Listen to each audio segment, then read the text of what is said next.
Caros jovens, muito bom dia. É um prazer poder falar com vocês. Me chamo Leonel Fernandes, sou um coordenador de seminário. Nossa aula hoje é revisar algumas escrituras e também revisar alguns princípios de adquirir conhecimento espiritual. Vamos começar por revisar algumas escrituras de domínio que, que nós temos, ok? Então, nossa aula vai. A ideia é que você procure escrituras, eu também vou procurar escrituras aqui que respondam algumas perguntas. A primeira pergunta é: se eu sou uma boa pessoa, faz diferença a qual igreja eu me filio? Gostaria que você pensasse sobre isso. Existem centenas de milhares de pessoas tão boas ao redor do mundo. Faz alguma diferença? Que escritura você utilizaria para ajudar uma pessoa que te perguntasse isso, ok? Então, a minha passagem de escritura que eu usaria é Doutrina e Convênios 1, no versículo 30. E lá ele diz o seguinte, em Doutrina e Convênios 1:30: e também para aqueles que foram dados estes mandamentos, para aqueles irmãos daquela dispensação e para todos nós, tivessem poder. O Senhor vai dar-nos poder. Quando nós quisermos tirar essa igreja da obscuridade, nós receberemos poder quando nós abrirmos nossa boca para estabelecer o alicerce da igreja e tirá-la da obscuridade e das trevas.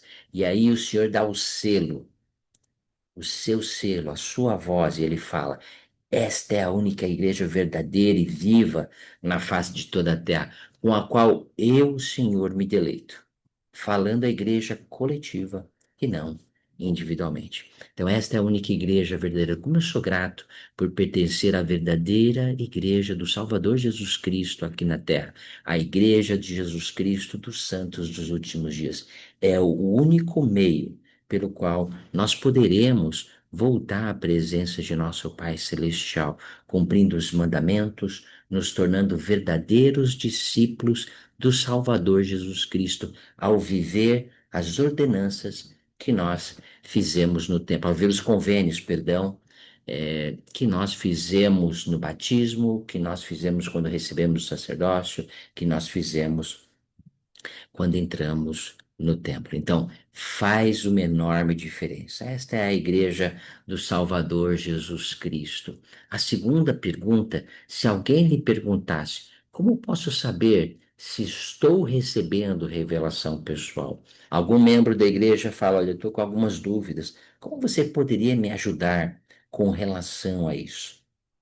A escritura que eu utilizaria, não sei qual escritura você utilizaria, mas a escritura que eu utilizaria é Doutrina e Convênios 8, o versículo 2 e o versículo 3. Sim, eis que falarei em tua mente e em teu coração. O Senhor tem duas maneiras para falar para nós. Uma é em nossa mente, outra é em nosso coração. Quando ele fala em nossa mente, é por meio de pensamentos. Quando ele fala ao nosso coração, é por meio de sentimentos. E como ele vai fazer isso? Como ele vai falar na nossa mente e como ele vai falar em nosso coração? Pelo poder do Espírito Santo que virá e habitará em teu coração.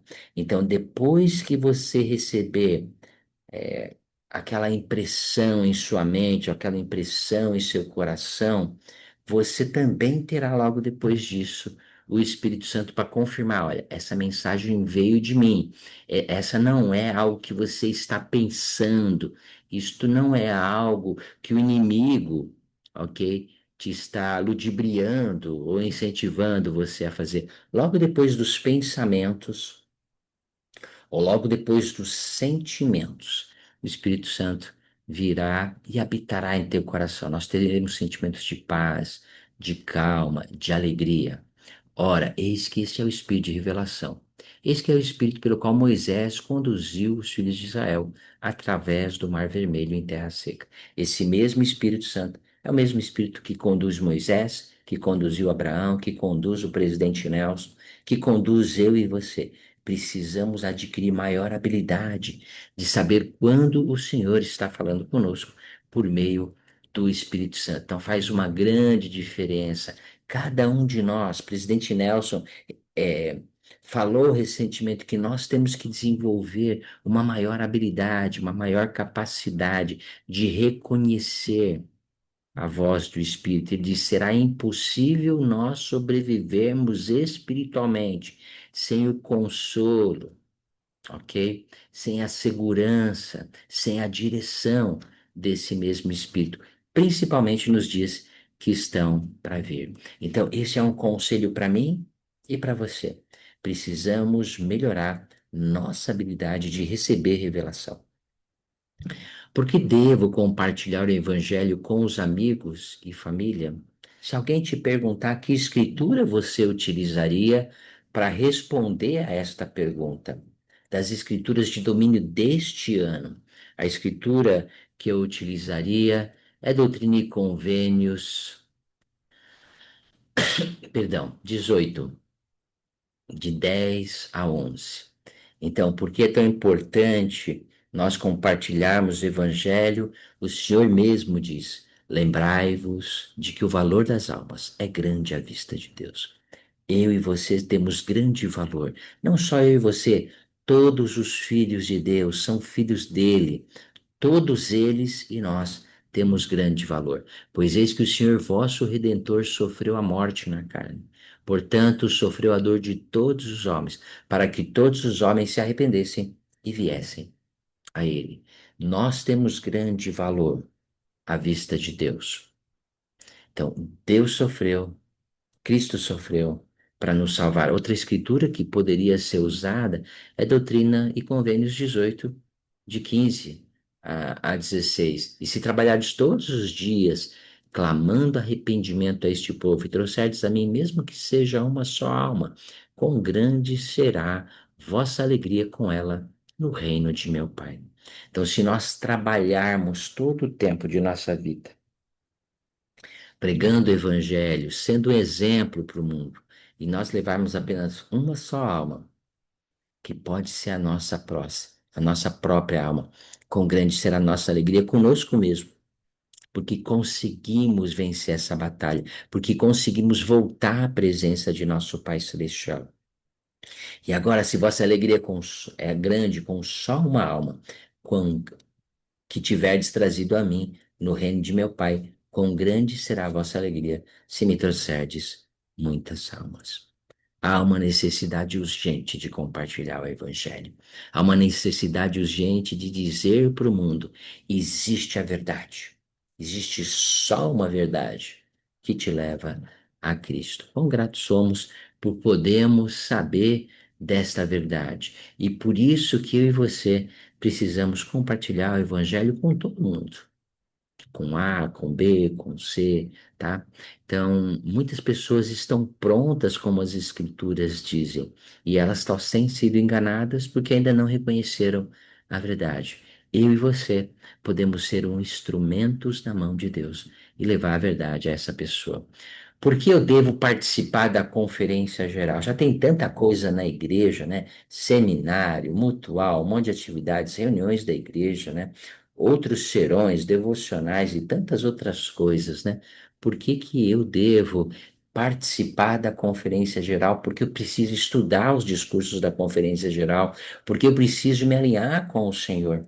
Que escritura você utilizaria? Eu utilizaria Doutrina e Convênios 21. Essa é uma escritura que foi dada a revelação no dia da organização da igreja. Portanto, vós, ou seja, a igreja, darei ouvidos a todas as palavras e mandamentos que ele, neste caso, estava se referindo ao profeta Joseph Smith. Receber, andando em toda santidade diante de mim, porque suas palavras recebereis como de minha própria boca, com toda paciência e fé. Nas minhas escrituras eu tenho colocado do lado, bem escrito, boca do profeta, boca de Deus. Boca de Deus, boca do profeta. Não importa, é a mesma coisa, né? Nós devemos receber as palavras dos profetas como se fossem de Deus. E é dessa maneira que eu e você podemos nos alinhar com Ele. Por isso que há uma extrema necessidade de nós não só ouvirmos a conferência geral, mas depois relermos e seguirmos aquilo que o profeta tem dito, né? É muita informação num dia só, né? Passamos 2 dias intensos, que é a conferência geral. Depois precisamos nos deleitar ao estudar novamente as palavras que vêm de Deus por meio da boca de seus profetas. E é muito interessante o que ele diz. Ele não diz para que nós tomemos essa atitude com os profetas. Ele diz que nós precisamos tomar essa atitude conosco mesmo. Ele diz assim, com toda a paciência.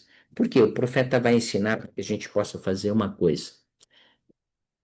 Vamos usar o exemplo da última conferência geral. Na conferência geral, o profeta de Deus, o Senhor disse por meio dele que nós devemos desenvolver caridade e nós também devemos desenvolver virtude, ok? Esses dois dons de Deus, né? E agora nós temos que ter paciência, porque a ideia é que nós comecemos a sermos mais caridosos, a termos o puro amor de Cristo. E nós vamos falhar. Então, paciência. E precisamos exercer fé naquilo que ele está dizendo. Então, paciência conosco mesmo, fé em Suas palavras, fé em Cristo, fé nessa obra. Porque assim fazendo, se nós fizermos dessa maneira, buscarmos aplicar e com paciência, nós conseguimos chegar a 100% daquilo que ele está nos ensinando, porque assim fazendo, as portas do inferno não prevalecerão contra vós. Sim, e o Senhor Deus afastará de vós os poderes das trevas e fará tremer os céus para o vosso bem e para a glória de seu nome. Que grande bênção! Que grande bênção é saber que quando nós buscamos aplicar aquilo que os profetas têm ensinado, o inferno, as portas do inferno, os poderes do inferno não prevalecerão comigo nem com você. Que grande bênção. Este é o selo de Deus também. Essa é a promessa dele, dizendo assim: olha, se vocês buscarem aplicar aquilo que os profetas estão ensinando, jamais vocês terão ou se colocarão em situação de risco, porque vocês têm minha palavra, que as portas do inferno vão estar fechadas. Além disso, além dele fechar a porta do inferno, olha só o que ele diz: e fará tremer os céus para o vosso bem. Que grande bênção! Ao pensarmos o que tem no céu tem Deus, nosso Pai, tem filho, tem seu Filho, Salvador Jesus Cristo, tem o Espírito Santo, tem todas as muitas bênçãos que eu e você precisamos para continuar no caminho do discipulado, para que um dia eu e você possamos voltar à presença de nosso Pai Celestial. Ele vai fazer o céu para que estas bênçãos e muitas outras, precisamos de tantos dons, os dons pertencem a Cristo também, possam ser derramadas sobre mim e sobre você. Por isso, essa é a minha perspectiva. Por isso que eu e você precisamos participar da conferência geral, participar continuamente, relendo os discursos, aprendendo mais, colocando em prática aquilo que os profetas têm nos ensinado. Como posso fortalecer minha conexão com Jesus Cristo? Se alguém perguntasse para você, como você responderia a esta pergunta? Como você fortalece a sua conexão com o Salvador Jesus Cristo? A escritura que eu utilizaria, existem muitas maneiras de fortalecer nossa conexão com o Salvador Jesus Cristo, mas dentre as escrituras de domínio selecionadas este ano, eu utilizaria Doutrina e Convênios 19, utilizando este princípio para fortalecer minha conexão com o Salvador Jesus Cristo. Pois eis que eu, Deus, sofri estas coisas por todos, para que não precisassem sofrer caso se arrependessem. O princípio do arrependimento. Que grande dom é este, vindo por meio da expiação do Salvador Jesus Cristo. Todos nós podemos exercer uma fé contínua no Salvador. Quando nós sabemos quem Cristo é, o que ele fez por nós, o que ele está disposto ainda a fazer, todos nós temos que nos sentir compelidos a mudar nosso caminho, a mudar aquilo que fazemos. E por isso existe o arrependimento, um dom gratuito vindo de Deus.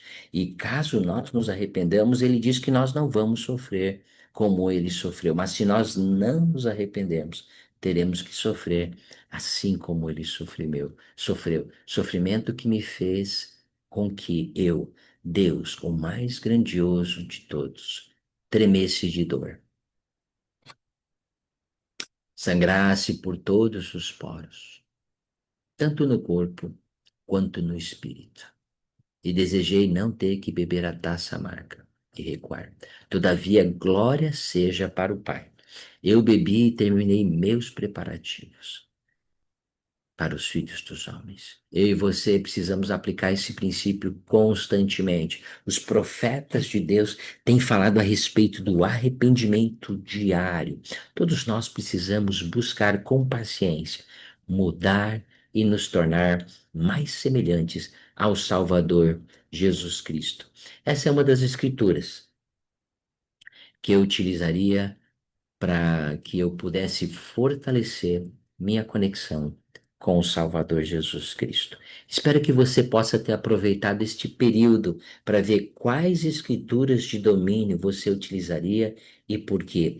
Este exercício pode te ajudar a você pegar a sua folha e responder estas perguntas, ok? Não são estas perguntas que nós utilizaremos no formulário, mas essas perguntas são um exercício que você pode fazer para ver quais escrituras você utilizaria das escrituras que você já viu durante este período para responder estas perguntas.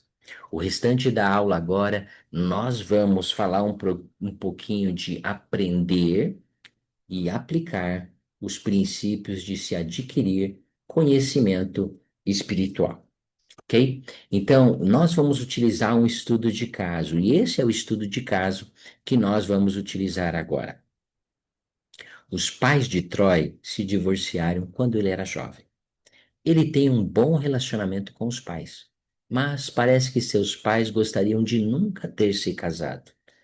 Ele também testemunhou muitos desentendimentos e muito estresse. Ele se pergunta se o casamento vale a pena. Se não tem certeza, ele não tem certeza de que vai querer se casar um dia, por causa daquilo que ele viu acontecendo em sua própria família. O que nós vamos fazer agora, nós vamos revisar alguns princípios de se adquirir conhecimento espiritual que vocês já conhecem, tá? Eu espero que você saiba esses princípios de cor. Há uma necessidade de nós sabermos esses princípios de cor, porque essas situações e tantas outras situações podem acontecer em nossa vida. Lembremos desses princípios de agir com fé. Lembremos do princípio de buscar, ok? Conhecimento nas fontes divinamente atribuídas. E a última é tomar decisões buscando ou tendo uma perspectiva eterna. Vamos revisar esses princípios. O primeiro princípio é o agir com fé. Então, agimos com fé quando escolhemos confiar em Deus e o buscamos em primeiro lugar, por meio de oração sincera, estudo de seus ensinamentos e obediência a seus mandamentos, mesmo que eu ainda não saiba a resposta. Isso é agir com fé. Eu não sei a resposta de todas as coisas. Eu não sei, ok, como o Troy se sente, mas eu posso ajudar, ok? O Troy, se ele também seguir o mesmo caminho, se ele agir com fé, ok? Buscando a Deus, buscando em oração sincera, guardando os seus mandamentos. No princípio de agir com fé, ele continua dizendo, o Elder Holland ensinou, quando chegarmos a estes momentos e surgirem problemas cuja resolução não seja iminente, não seja fácil, não seja rápida, perseverem, o que já conquistaram e permaneçam firmes até adquirirem mais conhecimento adicional. Há uma necessidade. Todos nós já temos, já sabemos muita coisa, ok? E com certeza dúvidas podem surgir no meio do caminho. Todos nós podemos continuar mantendo aquilo que nós já sabemos e continuar até ter um entendimento adicional.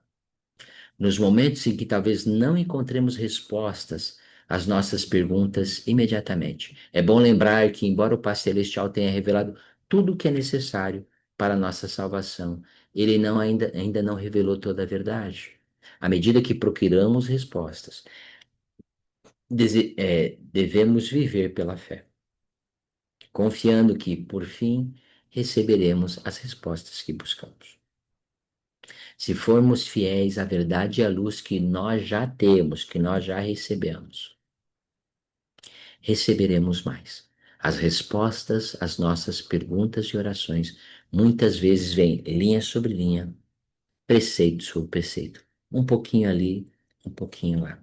Com certeza, todos nós podemos ter perguntas da alma: por que isto? Por que aquilo? Por que minha mãe faleceu? Por que meu pai faleceu?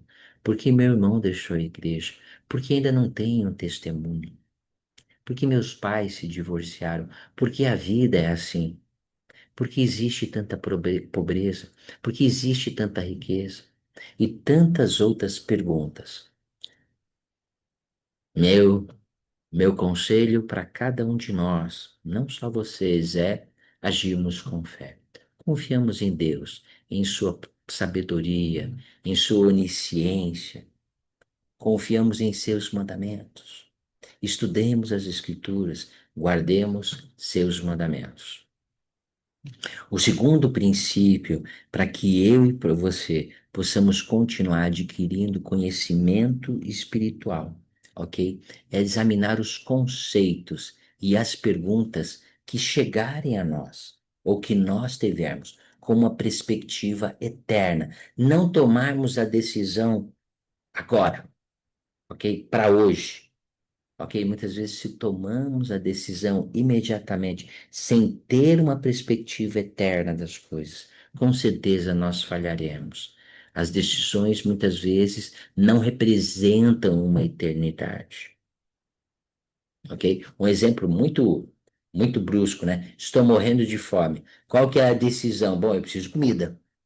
Vou roubar e matar minha fome? Se eu tenho uma perspectiva eterna, eu sei que roubar é errado. Eu posso pedir, eu posso fazer, estou usando um exemplo extremo, né? Mas muitas vezes é isso mesmo, tá? Nós precisamos tomar nossas decisões com uma perspectiva eterna. Ele diz o seguinte: para examinar conceitos doutrinários, perguntas e problemas sociais com uma perspectiva eterna, devemos considerá-los no contexto do plano de salvação e dos ensinamentos do Salvador. Devemos buscar a ajuda do Espírito Santo a fim de ver as coisas como o Senhor vê e encarar ideias com base no padrão de verdade estabelecidos pelo Senhor, em vez de acertar premissas ou suposições ou narrativas que o mundo tem imposto. Podemos fazer isso com perguntas como: o que já sei sobre o Pai Celestial, seu plano e como ele lida com os seus filhos? Quais os ensinamentos do Evangelho se relacionam com este conceito, com este problema? O que eles esclarecem?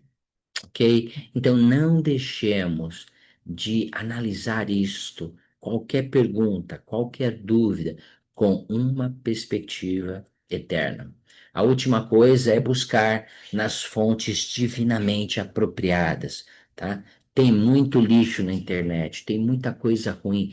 O diabo não quer, as hostes do diabo não quer que eu e você possamos voltar a presença de nosso Pai Celestial. Existe muita informação desnecessária e existem muitas narrativas que não são verdades na internet. E é por isso que o Senhor estabeleceu fontes divinamente apropriadas, onde nós podemos estudar. E depois, seguindo o princípio de revelação, caso nós tenhamos dúvidas, nós ainda possamos buscar a resposta vinda de Deus. Como parte do processo que o Senhor designou para adquirirmos conhecimento espiritual, ele estabeleceu fontes por meio das quais ele revela a verdade e dá orientação a seus filhos. Essas fontes incluem a luz de Cristo, o Espírito Santo, as Escrituras, pais, líderes da igreja, a primeira presidência e o quórum dos 12 apóstolos, os profetas do Senhor na terra, são uma fonte fundamental da verdade. O Senhor escolheu e ordenou essas pessoas para falar por ele. É por isso que eu estava dizendo agora há pouco que o Senhor fala em sua conferência geral, por meio de seus profetas. Não importa se é da minha voz ou do meu profeta, não importa, é a mesma coisa. Os profetas recebem inspiração de Deus para conduzir o reino de Deus em nossa época. E como eu sou grato por termos profetas videntes e reveladores, por termos as Escrituras, por termos a luz de Cristo, por termos o Espírito Santo. Essas são fontes divinamente atribuídas a nós. Nós podemos usá-las. Como eu sou grato pelo sacrifício de Cristo, por seu Santo Espírito, por sua luz, por suas Escrituras, que dádivas maravilhosas eu e você temos aqui nesta terra, que podem nos guiar, nos conduzir em segurança à presença de de nosso Pai Celestial. Devemos buscar aprender a verdade por meio das fontes confiáveis. As Escrituras são a fonte confiável, Conferência Geral são fontes confiáveis. Agora, depois de rever esses princípios de se adquirir conhecimento espiritual, nós vamos falar três perguntas agora que gostaríamos que vocês respondessem, ok? No formulário. Essas são as três perguntas que você tem que responder. Que perspectivas podem influenciar os sentimentos do Troy sobre o casamento e a família? Por que você acha que seria difícil ver uma perspectiva eterna nesta situação? Esta é a sua primeira pergunta. Pause o vídeo, leia ela direito, porque são duas perguntas em uma só. Ok? Então, ou só uma pergunta com duas sequências, ok? Responda a esta pergunta. A segunda pergunta é: de onde esta pessoa poderia ter tirado essas ideias? Por que essas filosofias podem causar essa perspectiva? E a terceira pergunta, tá bom? Por que seria importante confiar em fontes divinas e ao buscar informações sobre o casamento e a família? Essa é a terceira pergunta que nós gostaríamos que você pudesse responder. Foi um privilégio estar com você e rever estas perguntas e falar sobre estes princípios maravilhosos. Eu gostaria de prestar meu testemunho. Há uma necessidade urgente de pregarmos o Evangelho. Há uma necessidade urgente de sabermos a verdade. Há uma necessidade urgente de nós sabermos ouvir melhor o Espírito Santo. Há uma necessidade urgente, quando surgirem perguntas, de nós aplicarmos esses princípios de se adquirir conhecimento espiritual, andando pela fé, acreditando naquilo que nós já sabemos. Tomamos decisões com uma perspectiva eterna e sempre buscarmos nossas perguntas nas fontes divinamente atribuídas. Que Deus possa continuar abençoando você e sua família. Eu sei que Ele vive. Eu sei que Ele tem um profundo amor por mim e por você. No sagrado nome do Salvador Jesus Cristo. Amém.